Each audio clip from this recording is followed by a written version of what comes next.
नमस्कार दोस्तों, हाल चाल भोजपुरी में आप सभी का एक बार फिर से स्वागत है। दोस्तों, आज सुबह में 7 बजे खेसारी लाल यादव जी के आवाज़ में एक गाना रिलीज किया गया था, जिस गाने का बोल है तू कुत्ते से दिल लगा ले, जो कि सारे गामा हम भोजपुरी से रिलीज किया गया था।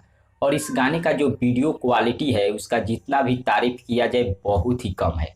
काफ़ी लाजवाब और तांडव मचाने वाला वीडियो बनाया गया है।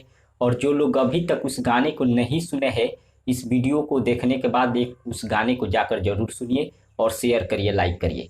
आपको बता दें, उसका जो रियल टाइम व्यू है 1 मिलियन कंप्लीट हो गया है। जी हाँ, 5 घंटा में 1 मिलियन व्यू कंप्लीट हो गया है। अभी यूट्यूब जो धीरे धीरे अपडेट कर रहा है, लेकिन जो रियल टाइम व्यू है 5 घंटा में 1 मिलियन कंप्लीट कर लिया है। जो लोग नहीं सुने हैं, इस वीडियो को देखकर जाकर सुनिए। काफ़ी ज़बरदस्त इसका वीडियो क्वालिटी बनाया गया है और खेसारी लाल यादव जी बहुत ही ज़बरदस्त गाए हैं। जाकर सुनिए। फिलहाल मिलते हैं अगले अपडेट में। धन्यवाद।